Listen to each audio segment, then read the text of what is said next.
Hi everyone, it's Loretta Roger. Thanks for joining me today for this edition of the Artful Roger. In today's project, I'm going to show you how to make a small post-it note holder for your purse or your bag or whatever. Now the thing about these is they are great gifts. They're great to sell at craft fairs, church bazaars, and that kind of thing, but they also make wonderful random acts of kindness. So if you can turn on a light switch, you can do this project too. So I will be showing you the supplies that you need.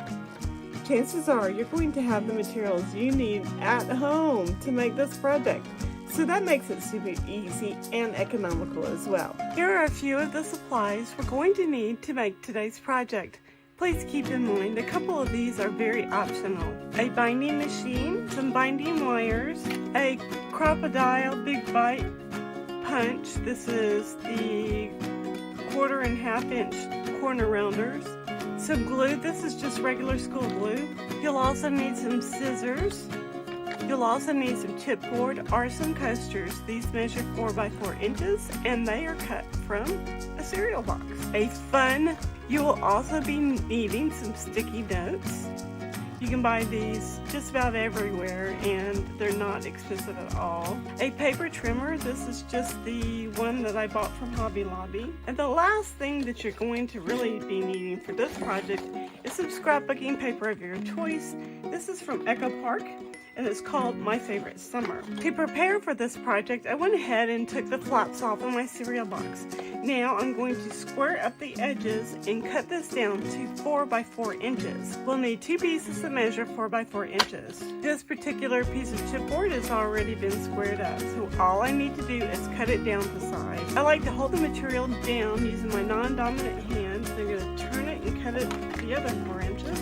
I actually had to cut another piece of lightweight chipboard because the piece that I had left over from the cereal box was actually too small. So since the piece I wanted to cut was not big enough, I had to switch over and use a different box.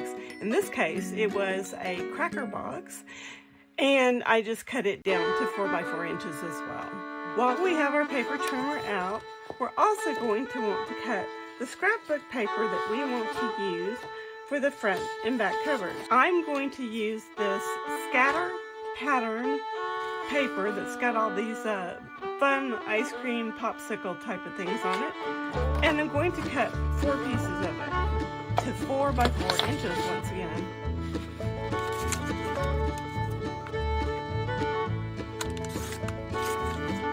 You can make these in bulk to sell them at your craft fair. If I sold them at a craft fair, I'd sell them for $3 a piece, maybe even more, according to how much money you put into these supplies like the scrapbooking materials.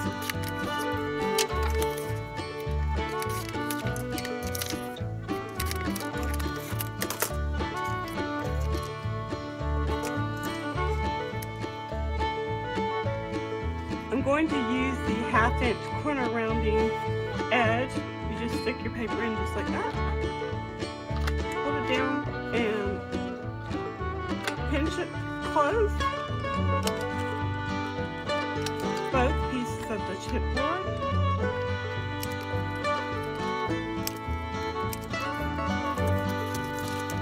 I can corner around this entire stack at one time with my crocodile corner chopper. Once again, I'm using the 1/2 inch. Now we're going to cover our chipboard pieces by using some glue. You can also use tape.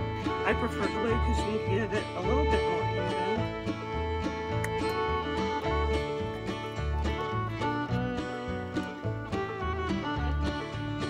I'm just using a cheap paintbrush to evenly coat this piece of chipboard, and I'm going to take one of my pieces of scrapbooking paper and just cover this right up.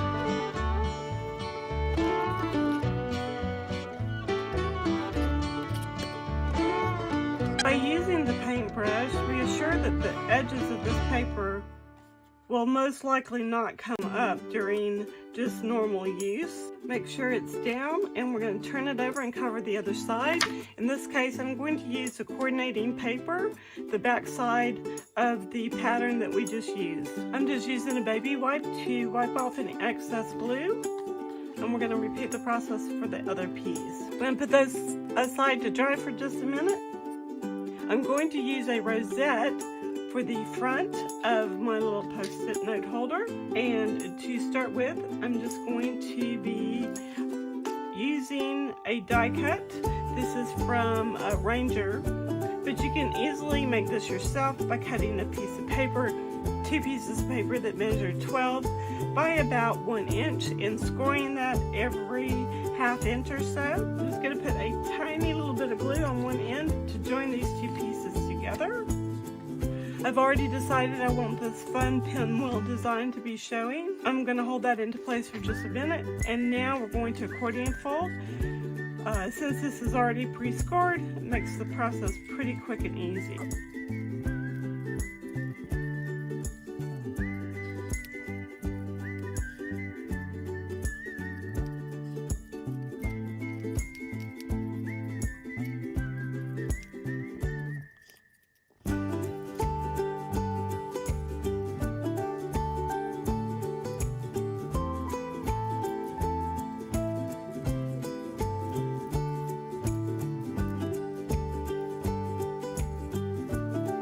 Now right here, you can use regular glue or hot glue, but I'm going to use hot glue because it's quick and easy. I'm going to put a tiny little bit on that end piece. I'm going to bring this over and join them together as best I can without burning myself. I need to hold this rosette together, and I'm frankly too lazy to get up and get a circle punch, so I'm just going to kind of free form a circle here and put some hot glue right there in the middle. Gather that up and push it into place with my finger. And when you have it at this point, you're going to put some more hot glue right here in the middle. To finish off this rosette, I'm going to be using some of these little felt flowers that I bought from a local big box store. And since my post-it note is pink, I'm going to use the hot pink one for this project, and I'm just going to hold that into place with a little bit more hot glue.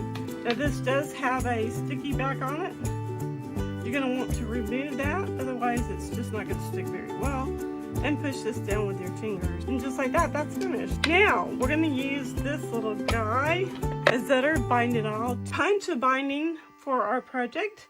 Now you could also just measure and punch some holes and use O-rings, whatever you like. I'm going to line up my piece with the edges of my little machine. If your pattern is directional, make sure that it's not upside down. Pull down the handle and your holes are punched. And we're going to do the same thing for this one. I'm going to use this binding wire. This is 9/16 binding wire that I bought actually from Walmart.com years ago. I cut it off to where there are 6 loops. 1, 2, 3, 4, 5, 6. I'm going to be putting these two pieces right side together and putting the binding wire into place. This way, when we're using our little post-it note, the seam of the wires won't show. Big fat part of the loops goes toward the outside. Skinny little part goes toward the back. So we're gonna look at it from the side, make sure it's nice and straight, and gently push these closed. And there they are. If you want them closed a little bit more, you can. All you have to do is straighten them back out and put them right back in your machine. Now you're going to attach this with tape, a tape runner or hot glue. Just to make it quick, we're going to just use some hot glue and put our post-it note into place. We're going to be attaching this rosette to the front. I chose to grab some twine, and I'm going to use some scissors just to cut off any excess. My rosette right here in the middle. Be generous with the glue on this one. Because of the extra thickness of the twine, we're going to want to use a generous amount of hot glue, being careful not to burn ourselves, approximating it for center, and pushing it down into place. That's all there is to it. If you've enjoyed today's video, please leave me a thumbs up. Don't forget to subscribe to my channel if you haven't already, and share my videos on your social media. Thank you so much for joining me for this episode of The Artful Roger. I will see you soon. Stay happy and be a blessing. Bye for now.